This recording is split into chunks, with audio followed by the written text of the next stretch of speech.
میں ذرا آپ کو بڑے آسان طریقے سے سمجھانا چاہتا ہوں کہ یہ حقیقی آزادی ہے کیا.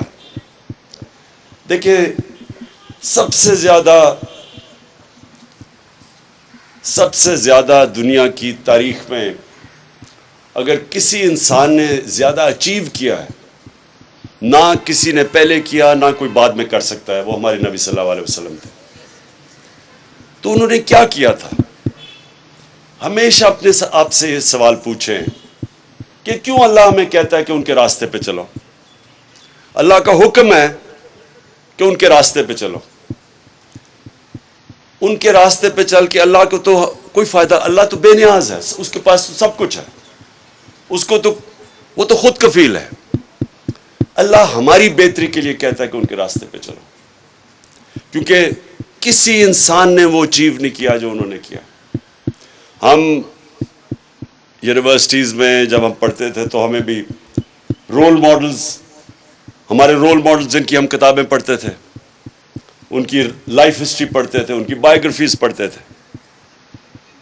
وہ کیوں پڑھتے تھے؟ کیونکہ انہوں نے زندگی میں کوئی اچیو کیا ہوا تھا. میں جب کرکٹ کھیلتا تھا تو کرکٹ میں بھی میرے رول ماڈلز ہوتے تھے، ان کے اوپر پڑھتا تھا کہ کیسے انہوں نے کیا کیا.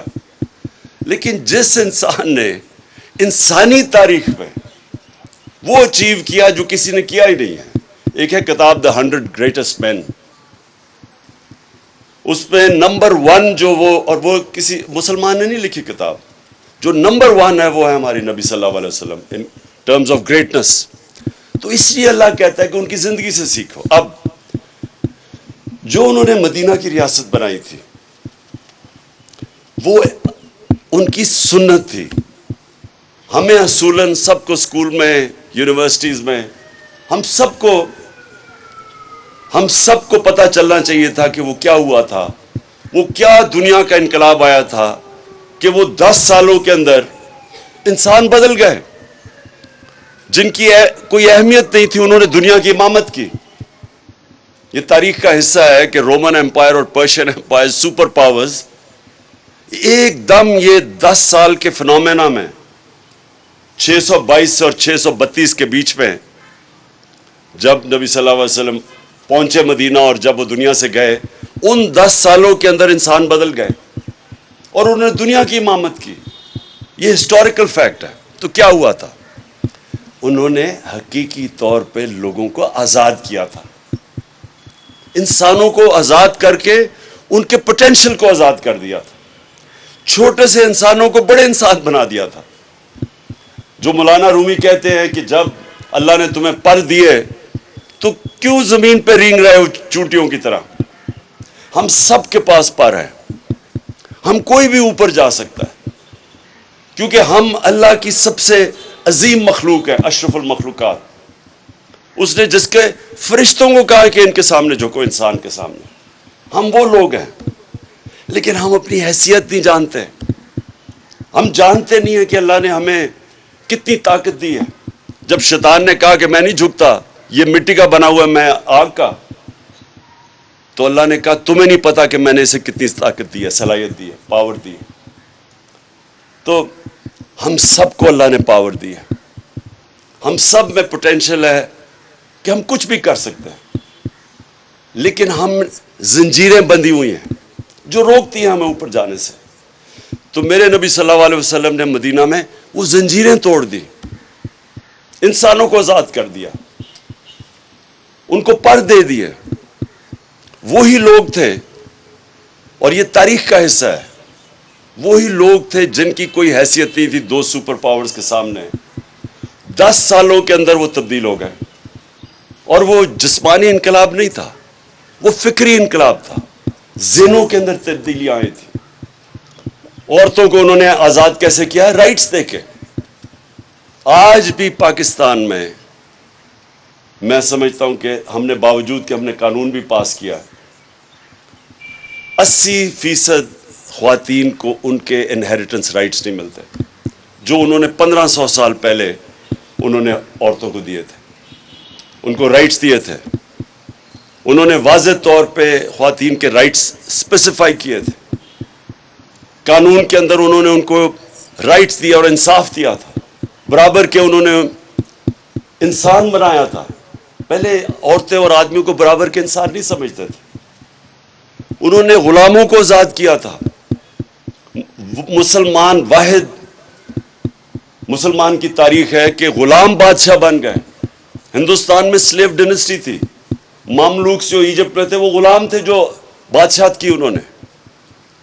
تو غلاموں کو انہوں نے آزاد کیا, خواتین کو آزاد کیا. انسانوں کو کیسے آزاد کیا؟ انصاف دے کے. انصاف جو ہوتا ہے وہ آپ کو آزاد کرتا ہے. جب مجھے قانون پروٹیکٹ کرتا ہے طاقتور سے, تب میں آزاد ہوتا ہوں. آج اب اگر بدترین غلامی انسانوں کی دیکھنی آپ نے تو اندرون سندھ چلے جائیں. جس طرح وہ انسانوں کو, وہ ان کے طاقتور, ان کے وڈیرے انسانوں کو رکھتے ہیں, میں آپ کو یقین دلاتا ہوں کہ میں جتنا باہر مغربی دنیا میں سفر کیا ہے, جانوروں کو اس طرح وہاں مغرب میں رکھے, ان کے اوپر وہ جیل میں ڈال دیتے ہیں. جانوروں سے اگر وہ ظلم کرے وہ لوگوں جیل میں ڈال دیتے ہیں وہاں.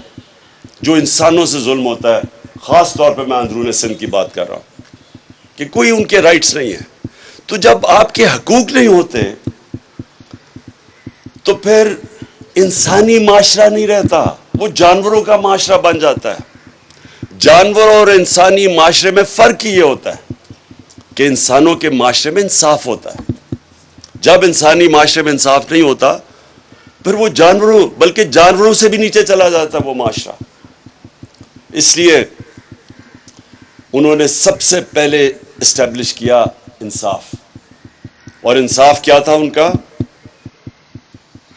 کہ ان کے بعد مدینہ کی ریاست میں 2 خلیفہ وقت عدالت میں جاتے ہیں, خلیفہ ہوتے ہوئے عدالت میں پیش ہوتے ہیں.